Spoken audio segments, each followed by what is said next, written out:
गज्जा। वाह वाह, क्या है इसमें? इधर आओ, गद्दी संभालो बेटा, इधर आओ। खीर किसने बनाई है? हैं? बेटा तुम कब से खीर बनाने लगी? ऐसे आओ जरा, बगल में आओ। तुम कब से खीर बनाने लगी? जब से मेरे पापा है तो नहीं बनाया था। तो तुम खीर बनाने लगी? क्या क्या मिलाया इसमें? पनीर बनाया था इसमें से।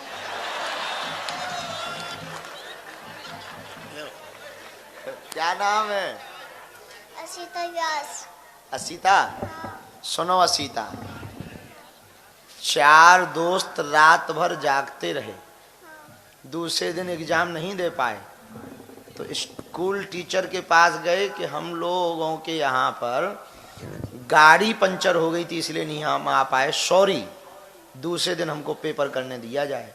तो टीचर भी हमारे जैसा होशियार था, उसने कहा कि एक क्वेश्चन का जवाब दे दो तो हम तुमको पेपर देने देंगे।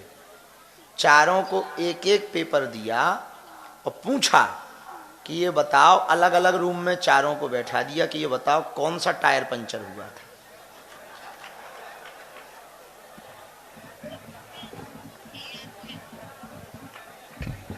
खीर में क्या क्या मिलाया बेटा?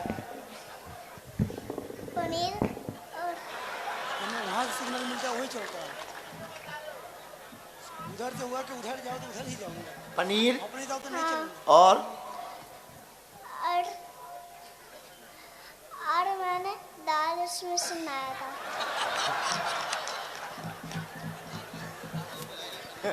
बड़ी गजब की खीर बनी, ऐसी तो भारत में बनी नहीं होगी कहीं। हैं? ऐसी खीर बेटा पृथ्वी पे बनी कभी? नहीं।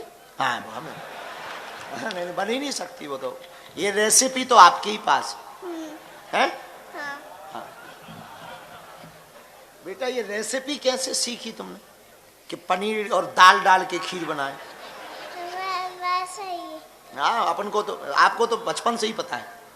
बचपन तो पता ही है। हैं? बचपन तो पता है मुझे तो। बचपन से पता है ना? हाँ। अब बेटा उम्र कितनी हो गई? 5 साल।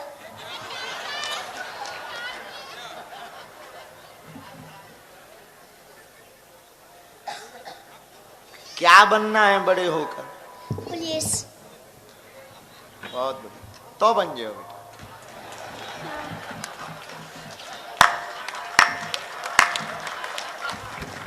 तो ठीक है, फिर पनीर की और दाल की खीर बन सकती है। भाई पुलिस वाले खड़े, बुरा न मान जाना। बुरा न मान जाना, ये तो हम यूपी की बात बता रहे हैं। चलो बहुत अच्छा है। हाँ है? चलो प्रश्न लो भाई।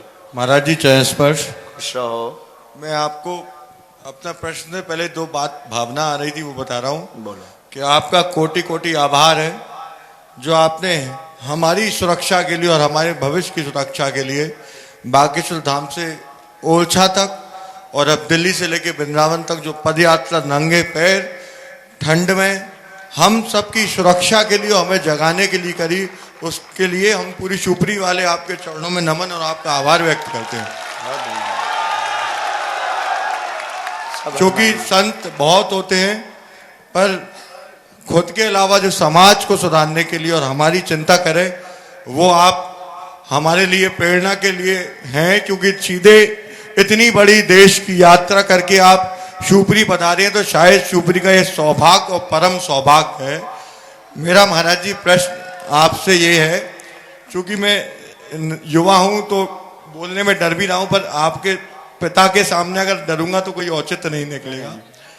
कि महाराज जी मंगलवार, गुरुवार, शनिवार 3 ऐसे बार पड़ते हैं हफ्ते में, उस दिन ये कहा जाता है कि कटिंग नहीं करानी, शेविंग नहीं करानी, तो ये किस हद तक हम लोगों को मानना चाहिए या नहीं मानना चाहिए?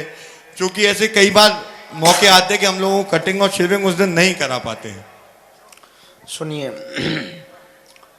महाराज जी क्षमा चाहता हूँ, मेरा नाम आकाश शर्मा है, मैं शिवपुरी का निवासी। अरे वाह, बहुत सुंदर। एक बार इनके लिए ताली बजाओ, अच्छा प्रश्न है। इस पर कई लोगों ने कुतर्क भी किया है, बहुत लोगों ने तर्क भी दिया है। सबकी अपने अपने विचार, अपनी अपनी मति है। यदि आप आध्यात्मिक तौर से जीवन जीते हैं तो मंगलवार हनुमान जी का है, शनिवार शनिदेव और हनुमान जी का है, गुरुवार गुरु का है। इन दिनों में क्षौर कर्म कराने से और होता ज्यादा कुछ भी नहीं है, पाप आप कुछ भी नहीं पड़ता है, लेकिन ग्रह दशा स्थिति में प्रभाव पड़ता है और अपने आराध्य के प्रति जो समर्पण होना चाहिए वो समर्पण नहीं रहता है। उस समर्पण पर कहीं ना कहीं किंचित मात्र मन में भावना आती है। अपने आराध्य के लिए कोई संकल्प ऐसा होना चाहिए कि आज मंगलवार है, हनुमान जी का दिन है, तो हम ऐसा नहीं करेंगे। उस संकल्प को पूर्ण करने, प्रण बनाए रखने के लिए ऐसे संकल्प लिए जाते हैं। पर नंबर 2 पर आप कोई भी ऐसा नहीं मानते, कुछ भी नहीं मानते, अध्यात्म को नहीं मानते, तो दूसरे नंबर पर यह है कि कटिंग कराने से, क्षौर कर्म कराने से, सेवन कराने से कोई दोष नहीं है। लेकिन यदि आप ग्रहों पर भरोसा करते हैं तो मंगलवार को आप क्षौर कर्म कराएंगे तो ग्रह दशा स्थिति में दिक्कत जाएगी, शनिवार को भी क्षौर कर्म में ग्रह स्थिति में दिक्कत जाएगी, रविवार को ज़्यादातर लोग करवाते हैं, वो सूर्य का दिन है, उस दिन भी दिक्कत जाएगी। एक दिवस हमको बताया गया महापुरुषों ने, सोमवार के दिन क्षौर कर्म कराना चाहिए, यदि आप मानते हैं तो। पर यदि बहुत ऐसे कोई कार्य हैं, आप व्यस्त हैं, समाज के लिए जी रहे हैं, तो आप ये 3 दिन तो बचा करके रखें, क्योंकि ये हमारे आराध्य के लिए समर्पित दिन है। गुरुवार गुरु के लिए, शनिवार मंगलवार हनुमान जी के लिए। तो इन दिनों में जो आराध्य के लिए समर्पित हैं, इन दिनों में हम क्षौर कर्म नहीं कराएंगे। इन दिनों में हम अपनी दृढ़ भरोसे संकल्प को और मजबूत करने के लिए प्रण लेंगे। व्रत क्या है? यही तो व्रत है। लोग कहते हैं कि जैसे हमने व्रत ले लिया, काहे का? बोले जब तक गुरुजी मिलेंगे नहीं तब तक हम जो है बाल नहीं काटेंगे, ये व्रत है हमारा। जब तक हमारे घर पे मंगल काज नहीं होगा तब तक हम फल नहीं खाएंगे, ये व्रत है। अन्न नहीं खाएंगे, ये व्रत है। उसी प्रकार जब तक हनुमान जी की कृपा नहीं हो जाएगी तब तक हम मंगलवार शनिवार को बाल नहीं कटवाएंगे, ये व्रत है। तो ये व्रत में आता है, संकल्प में आता है। संकल्प को पूर्ण करने के लिए ऐसे व्रत लिए जाते हैं। तो इन 3 दिनों में अपने संकल्प को पूर्ण करने का ये व्रत है। तो आप यदि संकल्प लिए हैं तो बिल्कुल नहीं, और कोई संकल्प नहीं है, ठलुआ राम हो तो कटवा लो, नो प्रॉब्लम।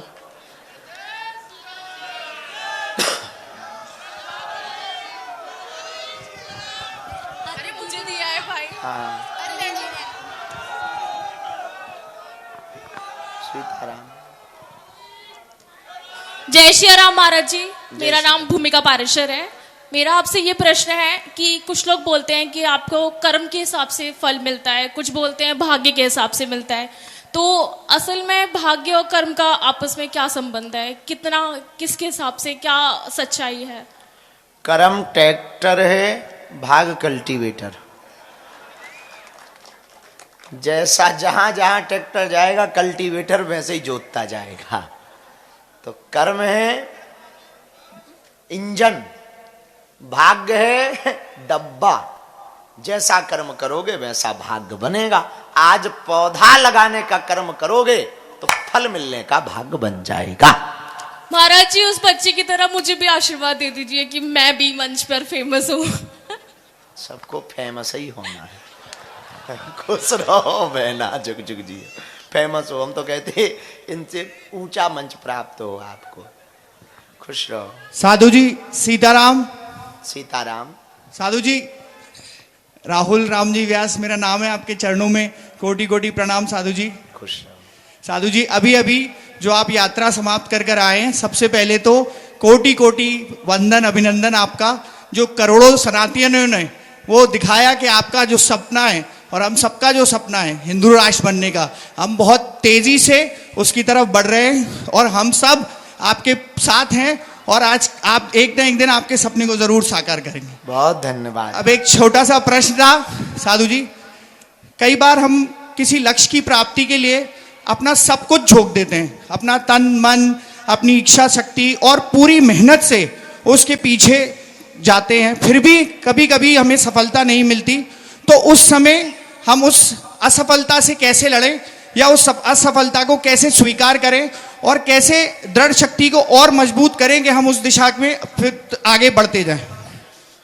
असफलता परिणाम नहीं है, असफलता शिक्षा का परिणाम है। हम असफल हुए। हमको एक कवि बहुत अच्छे लगते हैं, शर्मा जी हैं, मैं नाम उनका पूरा नहीं आ रहा। वो एक बहुत अच्छी बात कहते थे कि यदि हम स्कूल में फेल हो गए, तो कोई स्कूल में बच्चे फेल हो जाएं तो उन्हें डांटो मत, क्योंकि वो केवल उन्होंने साल फेल हुआ है, जीवन थोड़ी फेल हुआ है। उसी प्रकार यदि असफलता प्राप्त हो जाए तो उस समय ये विचार करना चाहिए कि एक तरीका फेल हुआ है जिसमें हम सफल नहीं हुए हैं, सभी तरीके थोड़ी फेल हुए हैं सफल ना होने के। जी साधु जी, बहुत बहुत धन्यवाद, आपका आशीर्वाद सदा बना रहे। बहुत बहुत धन्यवाद साधु। खुश रहो, सदैव खुश रहो, पूरा परिवार खुश रहे। आपका प्यार आशीर्वाद हमेशा मिलता है साधु जी, बहुत प्रसन्नता होती है, आपका चेहरा देखते खिलखिलाता हुआ पूरा दिन बन जाता है, पूरा हफ्ता खुशी रहती है चेहरे पे। बहुत बहुत धन्यवाद, आपने शिवपुरी को अपने चरणों से यहाँ पर सुसज्जित किया, धन्यवाद। बहुत साधुवाद। शिवपुरी तो अब हम आते रहेंगे। तो योग्यता क्या है? कोई कला सीखो, विद्वान बनो, ज्ञानवान बनो, मोटिवेशनल स्पीकर बनो, संगीतज्ञ बनो, आर्ट कला लाओ, लेखन कला लाओ, बोलने की कला लाओ, नृत्य की कला लाओ, वाद्य यंत्र की कला लाओ, या कोई बेहतर ऑफिसर बनो, ताकि समाज के लोग आपको मंचों पर बुला करके स्वसम्मानित करें। और बेटियां और बेटा बहुत बैठे हैं।